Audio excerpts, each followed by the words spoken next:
Xin chào cô chú, anh chị và các bạn đang quan tâm theo dõi các video của Khanh. Hôm nay Khanh giới thiệu cho nhà mình một video về hướng dẫn sử dụng các chiếc xe lăn điện khung nhôm, động cơ không chổi than và sử dụng pin lithium.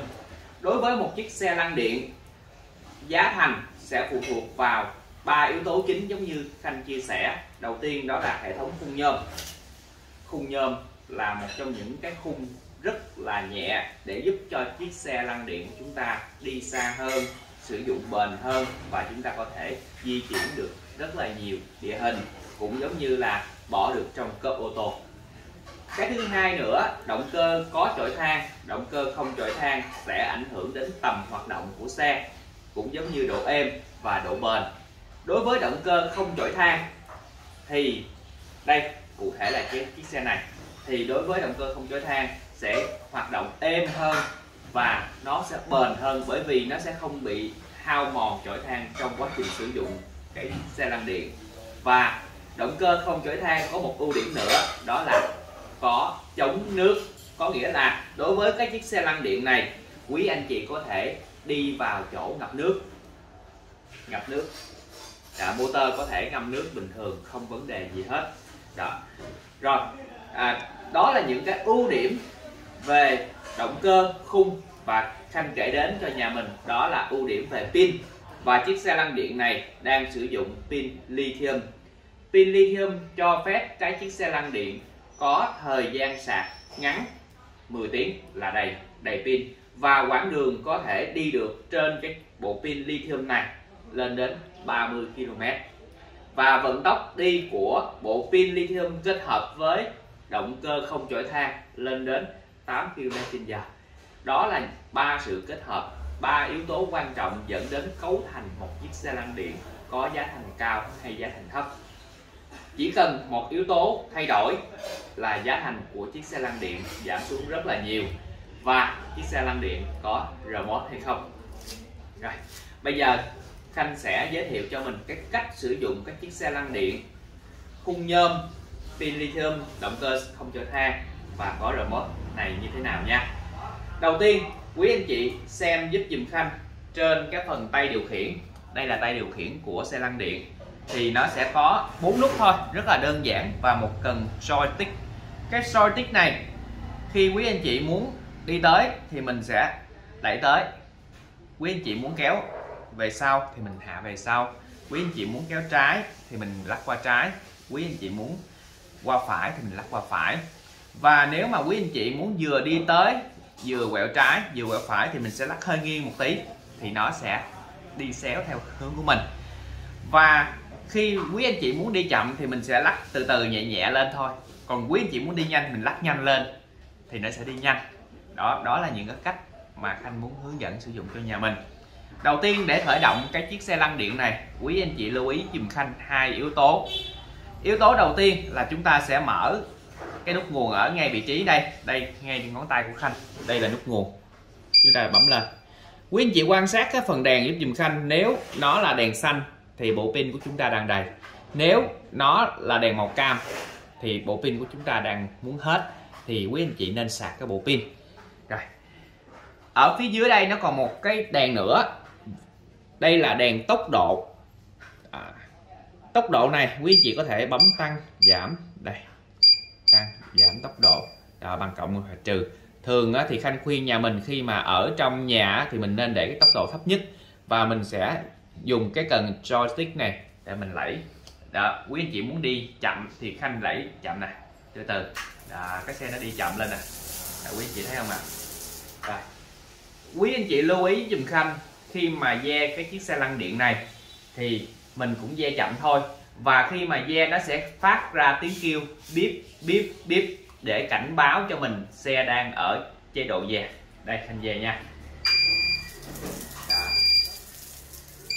Đó, quý anh chị thấy không ạ? Và khi mà quý anh chị muốn chiếc xe lăn điện này nó chạy nhanh hơn thì giống như ban đầu Khanh chia sẻ là mình sẽ kéo cái cần này sâu hơn một tí thì nó sẽ di chuyển nhanh hơn. Bây giờ Khanh ve nhanh hơn nha. Đây, ve nhanh hơn nè, quý anh chị thấy không ạ? Rồi, Khanh chạy tới nhanh hơn nè. Đó. Rồi, bây giờ Khanh chạy quay trái quay phải nè. Đó. Rồi vừa ve mà vừa xoay đây. Vừa ve mà vừa xoay luôn. Đó, quý anh chị thấy không ạ? Rồi qua phải nè. Đó, chạy tới nè. Rồi ve nè. Mỗi lần ve là nó sẽ kết hợp tiếng kêu bíp bíp nha. Lúc nãy Khanh có nói với nhà mình các chiếc xe lăn điện này, quý anh chị lưu ý hai yếu tố khi mà mở nút nguồn lên. Đầu tiên là nút nguồn. Đó, đây tắt nút nguồn nè, mở nút nguồn nè, tắt nè. Rồi.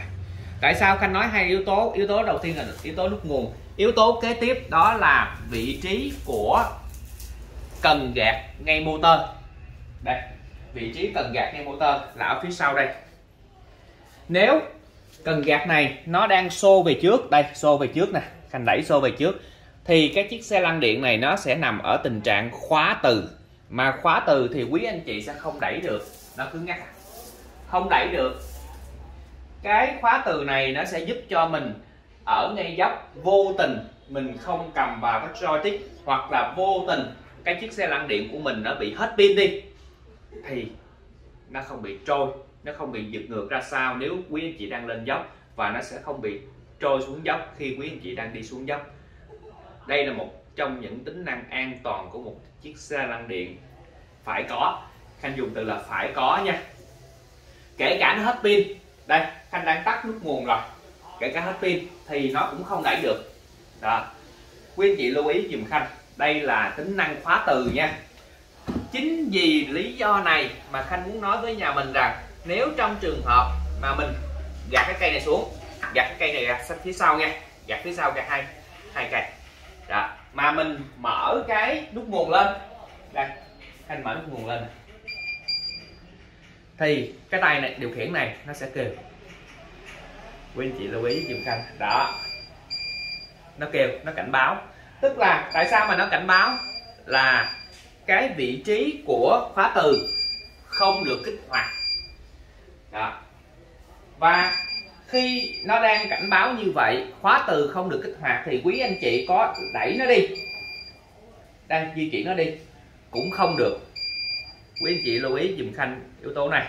Đó. Đây là một trong những tính năng an toàn chứ không phải xe bị lỗi. Đó. Có một số anh chị khi mà sử dụng xe chưa quen á, mà mở lên vô tình cái cần gạt này chưa gạt về cái vị trí khóa từ, mà mở nút nguồn lên cái xe nó hú lên như vậy, rồi gạt nó không đi, quý anh chị gọi điện cho Khanh nói xe Khanh bị hư rồi. Thật ra cái này không phải hư, đây là một trong những tính năng an toàn giúp cho cái chiếc xe của mình vận hành tốt hơn. Và yếu tố đầu tiên quyết trên chiếc xe lăn điện này đó là an toàn. Bởi vì cái chiếc xe lăn điện này chỉ có một người sử dụng, và người đó và quý anh chị đang sử dụng cái chiếc xe đang khó khăn trong cái việc tự đi bằng chính đôi chân của mình. Chính vì vậy những cái tính năng an toàn này sẽ giúp cho người sử dụng an toàn hơn rất là nhiều. Rồi, để tắt tiếng bíp này thì bắt buộc mình phải đẩy cần ga trước. Đây, đẩy cần ga trước.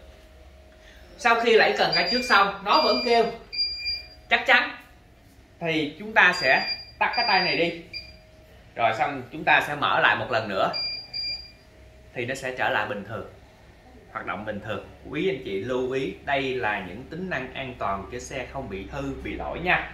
Rồi, bây giờ nếu chúng ta muốn đẩy xe, gọi là di chuyển xe bằng cái đẩy tay, tức là có người đẩy phụ phía sau, thì bắt buộc quý anh chị phải gạt nó về sau và tắt nguồn. Trước khi làm thì mình tắt nguồn trước, tắt nguồn đi, rồi mình gạt nó về sau, thì lúc này cái chiếc xe của quý anh chị đẩy nó rất là nhẹ. Đây, anh đẩy nè, nhẹ heo rất là nhẹ. Đó, quý anh chị lưu ý trong quá trình vận hành có những cái yếu tố ảnh hưởng đến cái việc an toàn của người sử dụng, thì đó là những điều kiện tiên quyết mà Khanh đã giới thiệu cho nhà mình rồi. Đây, đẩy rất là nhẹ. Đó. Như vậy đặt ra câu hỏi đó là cái khóa từ của mình nếu mà mình gạt một bên và một bên không gạt thì sao? Bây giờ Khanh thử cho nhà mình nha. Bây giờ Khanh thử nè, một bên Khanh đá về trước, thử đó. Nè.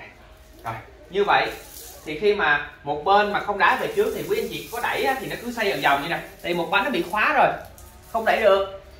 Quý anh chị lưu ý dùm Khanh nè, một bánh bị khóa nè, thì như vậy quý anh chị biết rằng cái bánh này nó đang bị khóa từ, thì chúng ta sẽ kéo ra để chúng ta đẩy. Đó. Rồi trong trường hợp một bánh giống như hồi nãy mà quý anh chị đẩy thì Khanh đã làm rồi đúng không ạ? Trong trường hợp như vậy mà chúng ta mở cái tay điều khiển để kích hoạt lên thì như thế nào? Không biết nó có hú hay không? Nó vẫn hú. Đây, nó vẫn hú. Và điều khiển thử xem, nó vẫn không cho quý anh chị điều khiển. Đó, đây. Như vậy cho dù quý anh chị vô tình gạt chỉ có một bên, hoặc là do trong quá trình quý anh chị gọi là thao tác á, mà mình bị sơ ý mình đẩy có một bên đó, thì cái chiếc xe lăn điện của chúng ta vẫn nằm trong tình trạng an toàn và khóa. Quý anh chị lưu ý dùm Khanh, đây là những tính năng cực kỳ an toàn. Khanh đã hướng dẫn sử dụng cho mình xong cái tay điều khiển rồi, và quý anh chị lưu ý là trên tay điều khiển này đây, để Khanh gạt cho dưới này. Trên tay điều khiển này thì nó chỉ có 4 nút đơn giản thôi. Nút nguồn là tắt mở nè, nút kế tiếp là còi, đây nắm còi. Rồi nút hồi nãy Khanh nói với nhà mình là tăng giảm tốc độ. Rồi bây giờ mình tới cái cây remote. Đây là cái cây remote của xe lăn điện, và để quý anh chị muốn mở cây remote này lên thì quý anh chị bấm vào cái nút nguồn nè. Nhưng đối với cây remote này, bấm vào nút nguồn thì chúng ta phải bấm giữ thì nó mới lên. Đây, Khanh bấm giữ nè, để tránh trường hợp là cấn nút. Quý anh chị lưu ý dùm Khanh nha, tránh trường hợp cấn nút do mình để trên giường nè, để trên cái ghế ngồi nè, đôi khi mình đè lên cái phần tay điều khiển này thì nó tránh trường hợp là cấn nút. Thì khi mà mở lên nó có đèn màu xanh là nó đã kích hoạt. Và cái chiếc xe lăn điện này thì nó chỉ có cho chúng ta 4 cái nút. 4 cái nút này là có thể điều khiển được thôi. Đầu tiên là nút nguồn thì Khanh đã giới thiệu xong cho nhà mình. Kế đó là nút còi, tức là mình không biết cái chiếc xe lăn điện này đang ở vị trí nào thì quý anh chị bấm còi, coi nó nghe ở đâu. Đó, đây là bấm còi. Nút kế tiếp là cũng tăng giảm tốc độ. Đây, giảm nè, tăng tốc độ nè. Bây giờ Khanh bấm nè, tăng tốc độ nè. Quý anh chị coi giúp giùm Khanh nè. Đây, quý anh chị coi nha. Nè, đó, nó tăng lên nè, giảm xuống nè.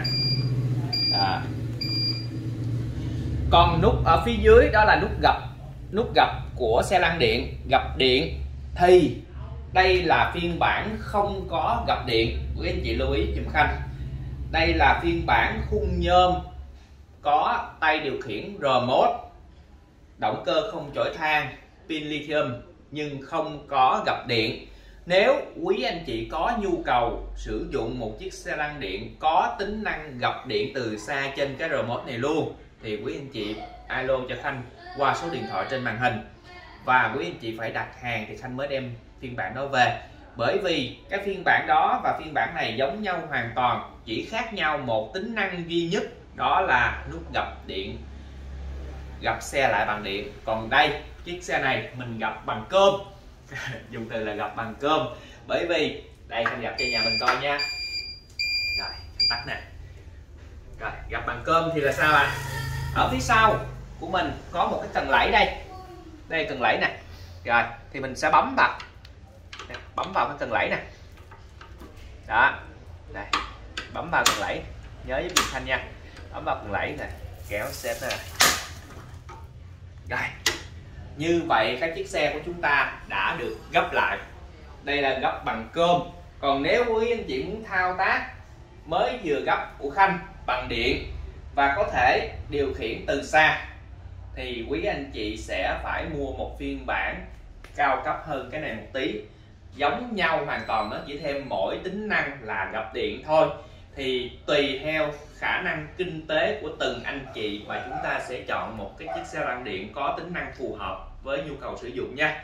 Tại vì Khanh thấy cái tính năng này nó chỉ ở góc độ là tiện hơn thôi, nhưng nếu mà quý anh chị có nhu cầu thoải mái về kinh tế thì mình có thể trang bị thêm cái tính năng gập điện. Còn nếu cảm thấy cái này vừa phải rồi thì mình nên sử dụng cái phiên bản này. Và Khanh cũng cảm nhận phiên bản này nó vừa đủ, tại vì nó mang đầy đủ những tính năng rồi. Cái này cũng 9 điểm rồi, cái kia 10 điểm, còn cái này 9 điểm thôi. Rồi, quý anh chị lưu ý, ở đây nó cũng có cái bánh xe, đây bánh xe, 4 bánh xe. 4 bánh xe này nó sẽ có một cái nhiệm vụ, đó là đây, khi quý anh chị muốn xếp cái xe lăn điện này lại và muốn di chuyển nó, đây, Khanh di chuyển một tay, đây, Khanh di chuyển một tay, đó, quý anh chị thấy gọn không ạ? Rất là gọn. Và xe lăn điện này thiết kế có thể đi được máy bay, quý anh chị lưu ý giùm Khanh. Và hiện tại cái xe lăn điện này thì cái bộ pin của nó, nếu quý anh chị đi máy bay phải gỡ bộ pin ra, tại vì đây là một bộ pin dung lượng cao. Còn nếu quý anh chị muốn đi máy bay bằng chính cái xe lăn điện luôn thì nó sẽ có một cái bộ pin đi máy bay, thì quý anh chị phải tự trang bị thêm bộ pin này, chứ Khanh không có đặt sẵn, tại vì bộ pin đó nó chỉ có dung lượng nhỏ hơn thôi. Rồi bây giờ muốn bung cái chiếc xe lăn điện ra rất là dễ, quý anh chị quan sát với giùm Khanh nha. Bây giờ hạ nó xuống, rồi khi mà hạ nó xuống rồi thì quý anh chị sẽ cầm cái tay này dở lên, nhẹ nhàng thôi, kéo nó lên thôi. Đấy. Rồi khi mà kéo lên quý anh chị phải nghe cái cốc cái nha, đó, thì cái ngàm này nó mới nhảy vô, cái ngàm ở phía sau này nè nó mới nhảy vô và nó mới giữ được cái chiếc xe lăn điện của quý anh chị. Rồi còn ở phía trước thì mình chỉ cần gạt cái này xuống thôi là quý anh chị đã có thể sử dụng được rồi. Rồi bây giờ Khanh sẽ hướng dẫn lại cái tính năng trên cái remote cho quý anh chị. Đây, mình bắt buộc mình phải mở lên cái remote. Nhưng khi mà mở lên cái remote á, mà cái tay nắm này mình chưa mở thì nó sẽ báo cái đèn màu xanh chớp tắt này nè. Thì quý anh chị bắt buộc phải mở trên đây, nhớ với giùm Khanh. Rồi sau khi mở xong rồi, quý anh chị muốn Khanh quên đây, mình phải mở khóa cho nó. Rồi khi mở khóa xong rồi phải tắt nó, xong mở nó lại thì nó mới hết. Rồi bây giờ Khanh muốn cái chiếc xe lăn điện nó di chuyển tới, cất vào cái ô nhỏ nhỏ kia đi. Rồi bây giờ Khanh bấm nè, đó, đi vào đó, quý anh chị thấy không ạ? Rồi bây giờ muốn nó chạy ra. Đó. Cái nút joystick này nếu quý anh chị kéo mạnh thì nó sẽ chạy nhanh, quý anh chị kéo chậm nó sẽ chạy chậm, quý anh chị lưu ý giùm Khanh. Kéo chậm nó chạy chậm nè, đó, chạy chậm nè. Khi mà lúc nào nó cũng kêu tiếng bíp bíp để cảnh báo cho người dùng biết là xe đang ở chế độ và chạy tới nè, chạy chậm nè, đó, chạy chậm thôi, đó, rồi trái vừa phải nè, đây, chạy tới nè, rồi bấm còi nè, đây bấm còi. Đó. Gần như cái nút trên cái cây remote này quý anh chị sẽ điều khiển bằng cái nút tròn joystick ở trên đây rất là nhiều. Đây kéo xuống nhẹ thôi, đó, nhẹ nhàng. Quý anh chị thấy không ạ? Cực kỳ nhẹ nhàng. Rồi sau khi đã sử dụng thành thạo xong những cái tính năng này rồi thì trong cái video hướng dẫn sử dụng của chiếc xe, Khanh có một số lưu ý dành cho nhà mình.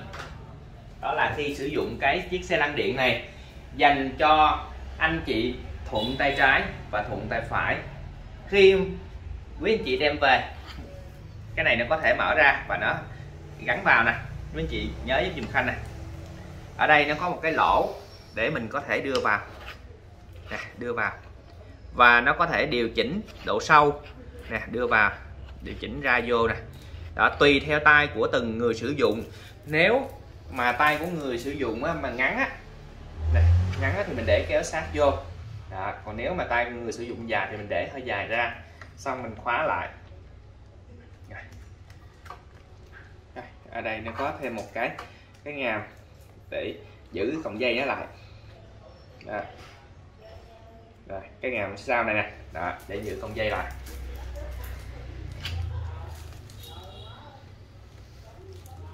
Đây. Đó. Đây nó vậy này nha. Rồi. Còn nếu mà quý anh chị đang có thuận tay bên trái thì mình sẽ dời cái tay điều khiển này qua trái.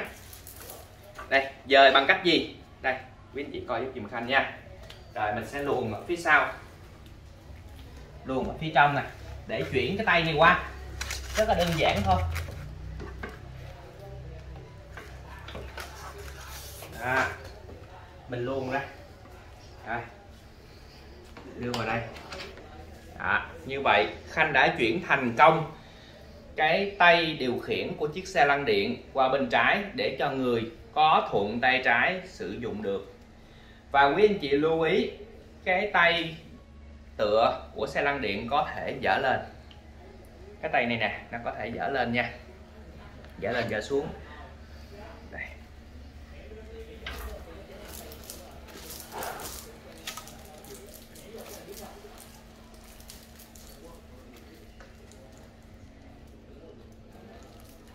Nè, nó có cái khóa.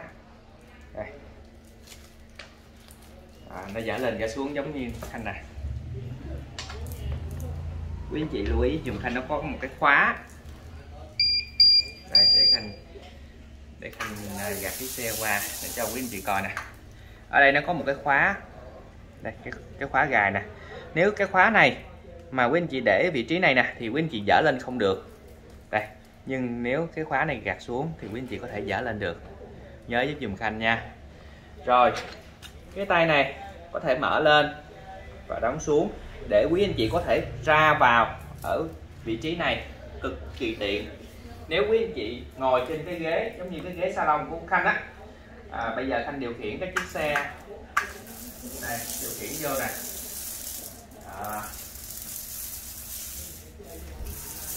đây, điều khiển vô nè. Đó. Rồi như vậy thì mình có thể đi qua cái ghế salon dễ dàng hơn. Đây, đây nè, qua ghế salon nè. Đó, cái tay này có thể hạ lên hạ xuống nè, rất là dễ. Đó. Chị lưu ý dùm Khanh nha. Nếu khi mà quý anh chị dở lên mà bị vướng thì nhớ xoay cái này giúp dùm Khanh. Đây, xoay cái này. Đó, đây cần gạt nè, dở lên dở xuống được, còn xoay lên nè. Đó, khóa luôn, cả hai bên giống nhau.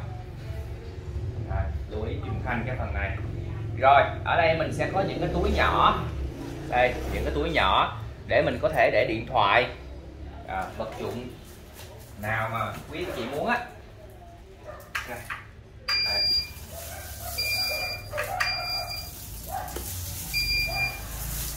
Đây, đi. Rồi khi quý anh chị sử dụng xe lăn điện này, ngoài cái túi nhỏ để mình có thể để điện thoại hai bên, rồi mình có thể dở cái tay này hai bên.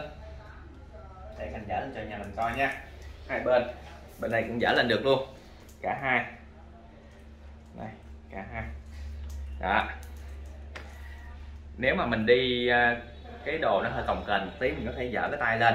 Rồi, hai bên đều có túi đồ. Và phía dưới đây mình cũng có một cái ngăn nho nhỏ. Đây, quý anh chị có một cái ngăn nho nhỏ.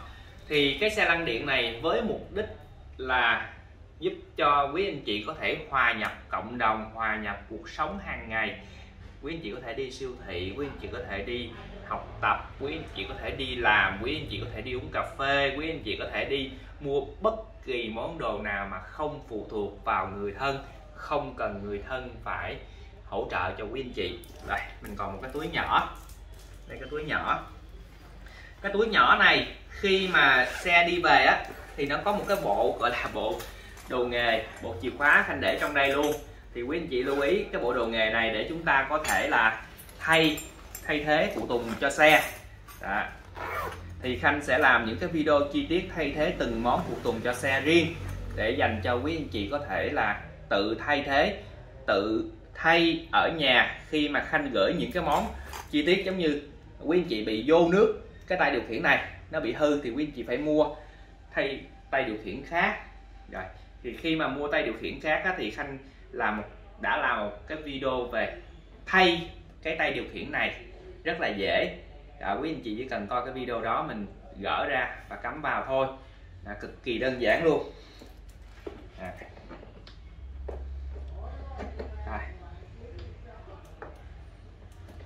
Và khi mà gắn vào thì quý anh chị lưu ý giúp dùm Khanh á, ở dưới đây á, nó có một cái con ốc nữa nè.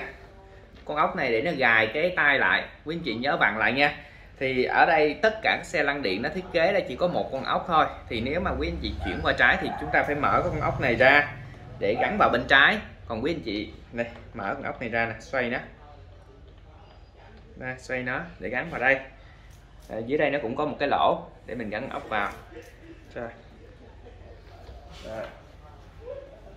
Để với dùm Khanh nha. Rồi, đây là túi đồ nghề Khanh bỏ lại. Rồi, một cái lưu ý nữa của Khanh trên cái chiếc xe lăn điện này, đó là cái phần sạc pin. Rồi, sạc pin thì mình sẽ cắm sạc vào cái tay điều khiển ngay vị trí này. Đây, nhớ giúp dùm Khanh. Đây Khanh sẽ lấy bộ sạc cho sạc pin để cho mình có thể tham khảo kỹ hơn về bộ sạc pin. Đối với bộ sạc pin này thì quý anh chị sẽ dùng bằng điện 220V tại nhà của mình á, cắm vào cái tay này. Đây. Và phía sau đây thì nó sẽ có 3 chấu, quý anh chị lưu ý dùm Khanh, thì nó sẽ tương đương với lại 3 chấu ở ngay cái phía dưới đây. Đây, tương đương với 3 chấu thì mình cắm thẳng vào thôi, không lắc nha. Đây, cắm thẳng vào thôi. Đó, cắm vào. Đó. Thì khi cắm vào quý anh chị lưu ý dùm Khanh, cái phần đèn ở đây nó sẽ chạy. Đây, nó chạy giống vậy nè. Và quý anh chị lưu ý là nó sẽ chạy đến khi nào cái đèn này nó sẽ chuyển thành đèn màu xanh luôn thì cái xe của chúng ta đầy pin. Nhớ giúp dùm Khanh nha. Đèn màu xanh thì nó là đầy pin. Rồi. Và cắm sạc thì theo tiêu chuẩn của nhà sản xuất công bố ra thì sạc 10 tiếng là đầy, tức là sạc qua đêm á là đầy. Đó, quý anh chị chạy một ngày thì có thể cắm sạc vào ban đêm cũng được. Hệ thống pin của chiếc xe này nó gọi là pin lithium, quý anh chị có thể sạc bất kỳ lúc nào thuận tiện, không nhất thiết phải đợi hết pin mới sạc. Rồi, đây là cái bộ sạc thì quý anh chị nếu mà sợ quên thì chúng ta có thể bỏ ở ngay trong cái túi của quý anh chị đây. Đó, bỏ trong đây luôn. Còn không thì mình cứ để ở nhà, tại vì cái thời gian sử dụng của chiếc xe lăn điện này mình xài rất là lâu, được tới 30 km, là 25 đến 30 km tùy theo địa hình, tùy theo cân nặng. Và cái chiếc xe lăn điện này có thể cho phép quý anh chị tải đến là 150 kg, tức là độ nặng là 150 kg. Ông để cháu lên vẫn đi được bình thường, cháu ngồi dưới chân đây. Và cái phần khung này nó là nhôm chứ không phải là nhựa nha, chịu lực rất là cao, quý anh chị lưu ý dùm Khanh. Rồi, một cái lưu ý nữa trên cái chiếc xe lăn điện này, đó là cái ghế. Quý anh chị xài một thời gian thì quý anh chị muốn giặt cái phần nệm thì chúng ta sẽ kéo. Rồi, đây phần đó, đây chúng ta sẽ lột cái áo này ra để chúng ta bỏ vô máy giặt, chúng ta giặt thôi, cực kỳ đơn giản. Rồi, cái đây là phần đệm ngồi. Còn cái xe lăn điện này á thì nó sẽ không có cái phần bô, cái bô để chứa chất thải nước tiểu. Thì quý anh chị muốn một chiếc xe lăn điện mà có cái phần bô ngồi thì Khanh có một cái sản phẩm khác cái chiếc xe lăn này để mình có thể là sử dụng, hoặc là quý anh chị có thể tự chế lại cái chiếc xe lăn điện này mà bằng phần bô. Rồi chúng ta có thể để ở vị trí này, thì chế lại á, thì nó sẽ may những cái phần gọi là phần ô chứa thôi. Rồi, đây cái đó là phần lưng nè. Phần lưng thì quý anh chị lưu ý nè, đây Khanh nắm này, lột ra, đó, kéo ra thôi. Đây, nó xếp lại gì nè. Cái phần lưng này quý anh chị cũng có thể bỏ vào giặt. Và phía sau mình có một cái túi nho nhỏ để mình cũng có thể đựng đồ. Sau khi giặt xong thì mình có thể dán nó lại. Dán nó lại thôi, rất là đơn giản đúng không ạ? Rồi bây giờ Khanh sẽ cho mọi người thêm một thông tin, đó là cái phần tay nè.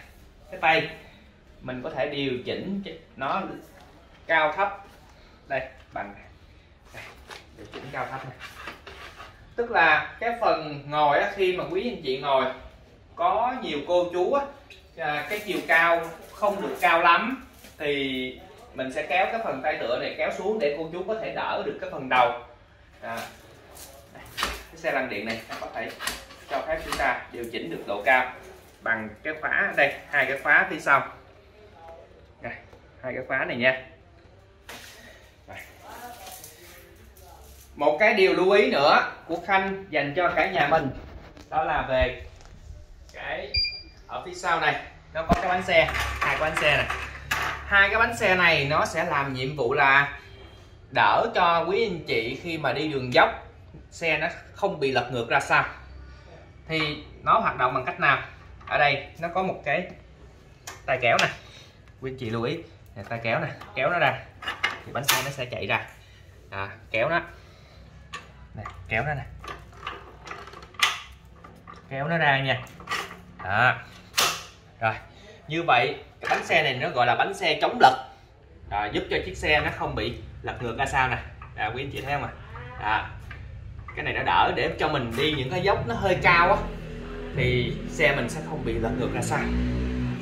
Còn khi quý anh chị xếp lại đây, xếp lại thì quý anh chị thấy không, nó bị chênh lệch giữa bánh trên và bánh dưới thì chúng ta phải đẩy nó vào. Tại vì nó có từng ô từng lỗ nè, kéo nó nè. Rồi như vậy thì hai bánh xe nó mới bằng nhau. Rồi chỉ cần kéo nó lên thôi.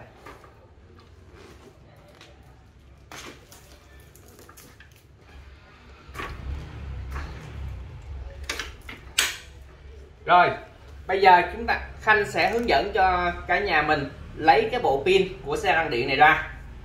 Bộ pin xe lăn điện này lấy bằng cách là quý anh chị lưu ý ở đây mình sẽ có một cái cọng dây cáp đi ra sau, thì ở ngay cuối cọng dây cáp nó sẽ có một cái vòng xoay đây, quan sát giúp dùm Khanh cái vòng xoay này đây, xoay nè đó, mở ra nè,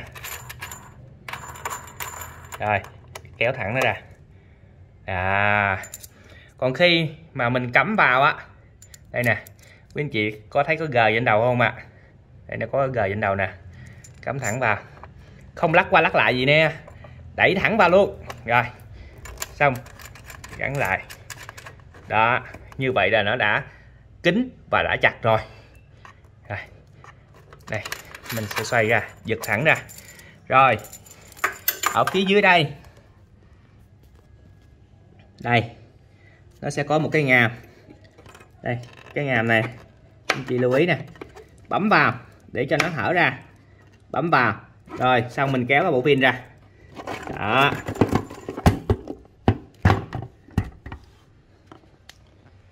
Thì đây là bộ pin lithium và có dung lượng là 12 ampere, 24V, nhớ giúp dùm Khanh 12 ampere và 24V.